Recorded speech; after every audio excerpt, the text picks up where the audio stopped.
Okay, let's get into it. This Will Not Kill You, 8 Days to Brave. What this is a chance for you to do that thing that you've been avoiding, perhaps not fully living up to. I don't know what that is. It's not for me to be up here like some lecturer at the front of the hall telling you the answers. And they're also not at the back of the book.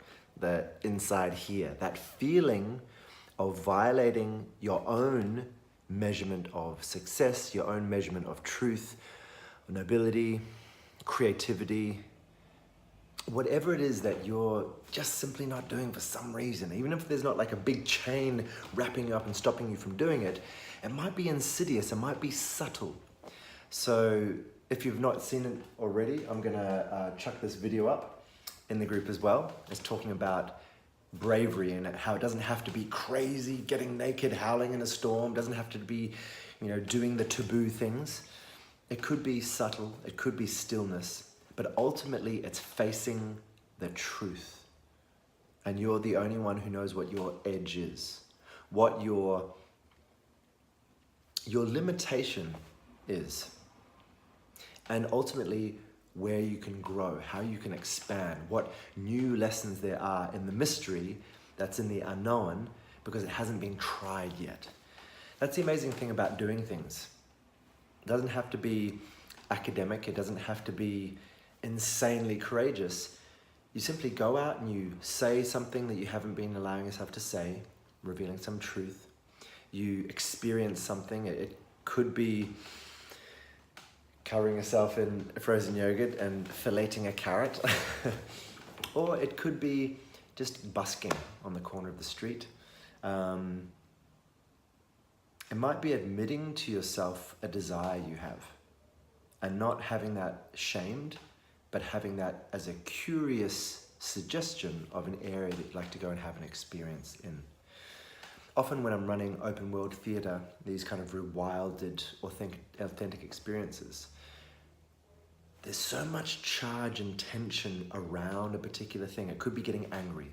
Some people might have a limitation. They just don't want to be seen as furious and violent.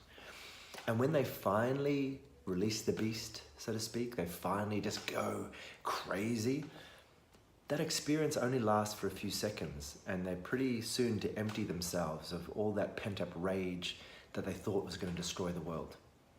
And afterwards, the world's just fine. It's just as it's always been. So this group, it's here on Facebook. You've been added to it. Has two key functions. One key function is for me to put up a daily challenge. So every day there'll be a new video and you can watch it, take it on board, have a think of it, use the logbook, which is also here. If you look down the side under files, click on that. And there's a download called Bravery Logbook. That's a key way for you to journal and reflect on the daily themes and look at how you are progressing to your goal that you want to achieve by the end of the week. The second use of this group is for us as a community, as a squad, training with each other, to be witnessed and to support each other and to be inspired by each other's brave steps. Now, I really want to make it clear that you don't need to coach each other. The true answers will be seated within the person who's participating. It's enough just to witness, just to acknowledge, just to celebrate each other for our steps. And we'll be our own coach because this is a self-motivated experience. So that's what we're here to do. We're here to be seen, and we're here to ultimately call our own bullshit. Know when we're not fully living up to what we want to do in the world, what we want to have at the end of the day. And I guess the first part of it is who we want to be. There's this concept of dying before we die. And I really think that that's an important part of this week as well, is surrendering all of the ways that we think we need to keep things under control so we can keep being who we are. Don't worry about your reputation. Really create a safe container for you to experiment. You don't have to publish on your Facebook wall. You don't have to tell the world. You don't even have to share in the group. The key thing is for you to have really new experiences. Gauge yourself by your own interest. Don't just do tried and tested things. Don't come with memes of like, be the change you want to see in the world and all these sort of things that we know. Oh, I'm the author of my own life. I need to balance my masculine and feminine. All these sort of things are very beautiful and true, but if it's not your edge, if you're not really learning, I'm not interested. I want you to do something new. I want you to know what your edge is. For some people, it might be, as the video said, it might be getting naked and howling in a storm, or it might be just sitting still and listening and balancing your financial sheets and doing a budget. Like that could be your edge. That could be your brave step. But ultimately, what I want to be around is people who can sit in their own skin, can face themselves in the mirror and go, I know that this was my best. I know that this is what I was born to do. There's this word genius, which means the spirit that was attendant upon your birth, this calling. And when we find our vocation, the word vocation is to be called. When we know what we are called forth to do, there's this relief.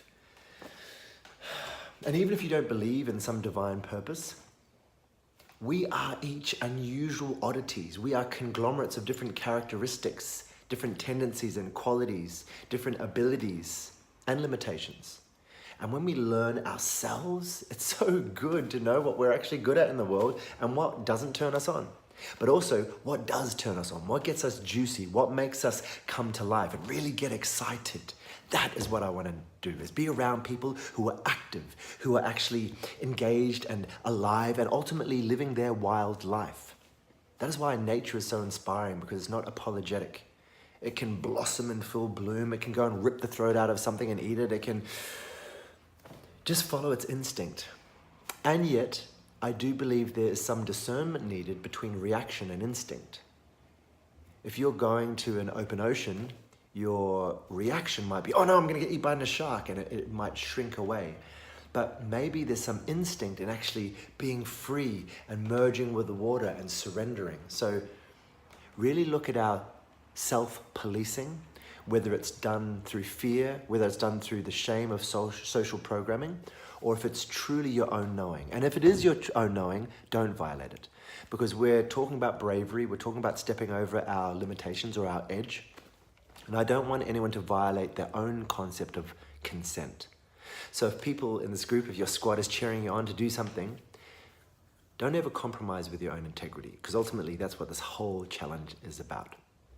And this logbook, I'll just pull this up here, will hopefully help you to do exactly that. It's mainly a process of self-reflection, this whole thing. So there's a really cool word called Kaizen, which basically means a discipline of showing up every day, usually at the same time, to do a particular action, even for just 1 minute. And so your Kaizen is to show up to the group each day and watch the video. And I just want to hold you accountable and see if you can tick every single box that you actually showed up every day. And then here's some questions. And there's 2 key ways that these challenges are forwarded to you. The first one is about your keystone goal, which is the one thing that you really want to shift through these 8 days. It could be writing a poem. It could be performing in public. It could be having a really deep, truthful conversation with your partner. It could be putting something out into the world, knowing your budget, and asking for money. Whatever that one thing that would really evolve your current you, that is what your keystone goal is. And each day, if you look at the last page, we've got a step. First one is showing up. And today's simple challenge is to do an intro video. So my intro video is a bit more technical because I'm kind of doing the housekeeping of how this whole challenge works. But I'd like to invite you to introduce yourself and name where you're currently at, why you're doing this challenge, what scares the shit out of you, and ultimately, what is your current phase of growth? What are you really evolving into? What is the shift you feel within? And so that we can all hold you accountable to that and celebrate you when you achieve it. And then each day, there's a little incremental step towards achieving that single keystone goal. However, there's another thing, which is the theme of the day. The daily theme is something like self or God or sex or art, money, these big universal themes. And I want us all to dip a toe in each area so that we really feel like we are giving ourselves permission to inhabit that part of ourselves. You can weave that into your keystone goal, and you might just, relate it to what you're doing towards this one end. Or you might just do a kind of self-experiment and challenge yourself to grow. What is your stretch mark? What is the metric that shows you that you're doing something new in this area and having a new experience to grow yourself? Use this journal as a way to relate it back to your life, back to your values, and how you can apply it today, but also how you can really expand into this area in your life in general. So hopefully that logbook is valuable and useful. But in summary, show up every day, watch the video about the theme, and do something that day. Take practical action to connect with that part of yourself. And then secondly, take your next baby step towards your keystone goal. And that's it. So this is your 8-day challenge. You're here for a reason. I truly trust that I am the correct sparring partner for you at this phase of your life. But really feel into where you are at and how you might be shrinking, what you are avoiding. Come back into the body and feel the dissonance, the embarrassment, the discomfort when a certain area of life enters your sphere. Because ultimately, I would like to be a person that is willing to experience anything and willing to be anything. Because we as human beings are amorphous creatures. We are weavers of meaning. We are actors on the stage of life. And when we are willing to experience anything, we don't have unnecessary resistance. Because the universe has a really interesting way of pushing into your face the things you are resisting. It's like all the effort you push, there's a natural equal measure of force pushing that thing into your sphere. And when you release, there's no more imposition of that thing in your universe. Similarly, when you want something, as we desperately have that needy claw going out to try and get it, we push things away. But with an open palm, it can just land and be held. So when we shift, it doesn't mean we have to be everything. I don't actually have to go out and be a bigot, and I don't have to slap people. I don't have to go and steal. I don't have to do things in order to being willing to be it. But I think if I can release my judgment and realize that I could actually be the villain as well as the saint. I could be the rapist as well as the victim. I could be the money-hungry billionaire, and I could be the impoverished artist walking barefoot, sharing my art freely in the street. They're just all roles. And that is where I'd like to get to, so that we don't preempt life's response. We don't preempt the punishment from forwarding something, and be a really liberated source of all of our potential. And then we can just play life. And that's what ultimately I like to be, is surrounded by liberated people who are wild, who are free, who are intentional, and just enjoying the buffet of opportunities that are around us. Question your foundations. Question what must be. Question those things which seem like they're woven in as ground zero. Like, do I have to pay rent? Do I have to love in a certain way to show that I'm authentically engaged in this relationship? Do I have to show up for my community to know that I'm actually contributing? Question yourself. Ask yourself what has to be. And I think the more have-tos and shoulds we can dissolve, the more we can come back to an underlying passion and an underlying benevolence. There's nothing like a gift freely given. If you are doing things with expectation of return, it can be felt on the other side. So I really hope these 8 days are ultimately a relief, a sigh, a yes, an expansion. And I know it can be a bit intimidating. You might be stepping in with a bit of trepidation, thinking, oh, what's Atlas going to make us do? I'm not going to make you do anything. I'm just going to encourage you to take the step you have been meaning to take. And I'll be there to cheer when you do it. So it's up to you.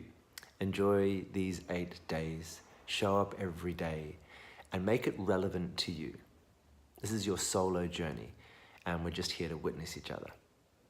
Huge love and respect for stepping into This Will Not Kill You.